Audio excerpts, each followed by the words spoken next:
birthday to you. Happy birthday, dear Sam. Happy birthday to you. You old bastard. How about a hip, hip, hooray? Yes, 69 today. I know I don't look a day over bloody 25, but there you are. And here I am in my birthday suit. You like it? Okay. 69 is an interesting number though, isn't it? It's a number that all young men strive all their life to achieve. From the time they're sort of like pubescent teenagers, they've seen their first porn magazine or something like that, or their older brothers told them about 69. And for the rest of their lives, they're trying to achieve it. Until they reach about 80, and then they never think about 69 for the rest of their lives. But my grandfather, sounds like my grandfather, my father-in-law turns 100 in February. He's 99 years old. Now that's worth a round of applause. He passed his driving license test again last year. Earlier this year, right? But he's just decided, yes, that's also worth a round of applause, isn't it? Right? However, he's decided to sell his car because he thinks, well, this sort of age anything could happen while I'm driving, and that's worth a thank fuck for that if I'm on the road at the same time. Okay. Now, a couple of funny little stories here. While we're talking about sexual positions, a little story about my daughter when she was 8 years old. Yeah. Now that's a weird thing to say, isn't it? And she's over there, she's sitting over there, because it also involves her friend Hannah, who was with her at the time, right? So they're both 8 years old, right? And we're in the car with my wife Victoria, and we're driving down to Cambridge or something like that. And they're sitting in the back of the car, and I hear one of them say to the other, "I really like doing it doggy style." Can you imagine your 8-year-old daughter saying to you hearing your 8-year-old daughter saying she likes doing it doggy style? Victoria and I nearly coughed up whatever we'd had for dinner. We were just killing ourselves, absolutely killing ourselves. She says, yeah, when you put your head out the window when you're driving. Now, interesting, we've got an erection coming up on the 14th of this month. That is what my Chinese friend calls it. So do I. Someone's got to cock it up. They are going to cock it up. And that's the biggest erection they're ever going to have, they reckon. They're all fighting who's got the biggest cock at the moment, and those debates and stuff like that. Mine's bigger than yours, mine's bigger than yours. But you wonder how politicians can actually keep a straight face when they tell you something, because they're the biggest lying bastards under the sun, aren't they? Yeah. They don't call it lying, they call it being conservative with the truth. Misdirection's another thing. I'll tell you this, and you look over there and we'll see if they can believe it, because it's over there. But you wonder how they learn misdirection. Right? Now, another little story that involves my daughter. Seeing she's here, I've got to give us an airplay tonight. She was the token heathen at the local Catholic school when she was about 6. They've got to let in one heathen, right? And she was it. Right?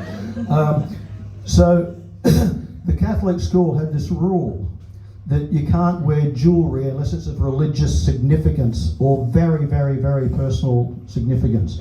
And my mother, her grandmother, had given her this little gold bracelet that she had had on her wrist for most of her life.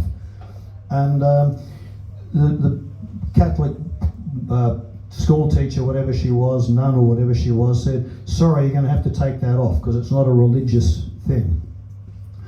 So she came home and she was quite sad about it, because her grandmother had given this. And I said to her, well, what you've got to do is you've got to be like a politician. Be a little bit conservative with the truth. So what you've got to do is go back and tell the teacher that the reason you have to wear this and keep this bangle is because your grandmother gave it to you before she died. Now that was when Kia was 6. She's 33 now, and Mum died last year.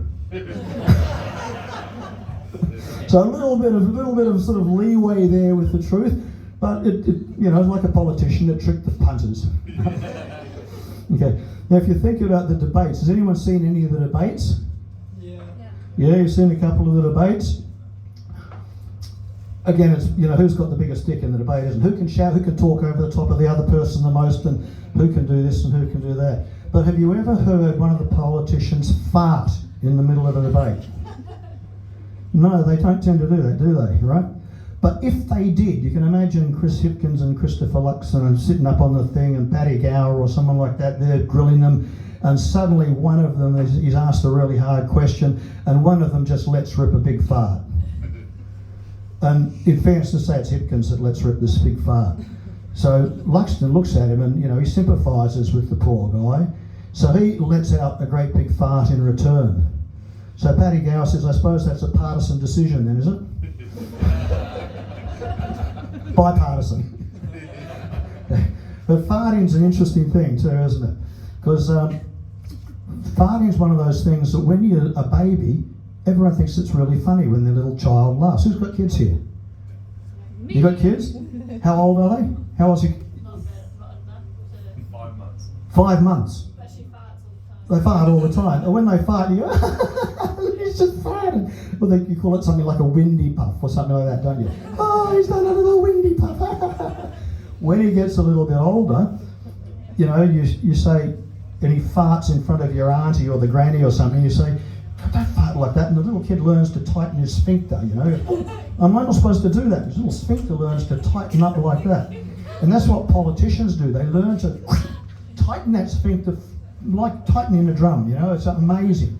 So that's why they don't fart when they're being interviewed, generally speaking. Right? But I've got a little bit of a thing about farting at the moment.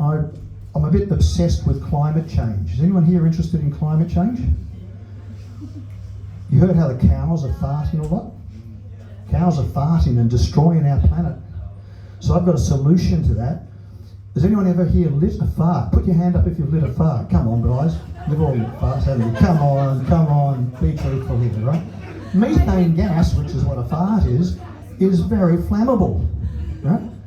So we decided, my wife and I decided, because we're both very, conservative about saving the planet and everything like this, that we could actually save the planet by getting farmers to put a tube up the arse of all their cows, put in two like big big plastic wine cooler bags on the side of the cow.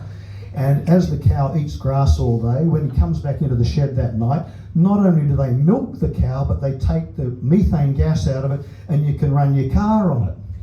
Now, we wanted to test this theory, right? And cows, as you're probably all aware, are vegan. Right? Vegans fart a lot more than omnivores, right? So my wife is a vegan. Fart, Jesus, she's good at it. She's amazing. She's a fantastic farter, right? Amazing. So we wanted to see if you could really run your car on methane gas. So we had to go down to Taupo. So she stuck a little plastic tube up her bum, and we ran the other end down into the carburetor. We got all the way to Taupo on one plate of Brussels sprouts. Now, to get to Wellington, we just have to take a bag full of Brussels sprouts to eat on the way. But yeah, so anyway, we're all looking forward to this erection coming up in the near future, and hopefully it's a big one, right? So I've been Sam Barnes, and unless I drop dead at the moment, I will be Sam Barnes tomorrow as well. So thank you all very much for coming tonight. We'll see you again. Keep it going for Sam, everyone. Phenomenal. Can I get a live review? I would be remiss in my job Really good. if I did not ask. No, I'm not going to. It's too easy.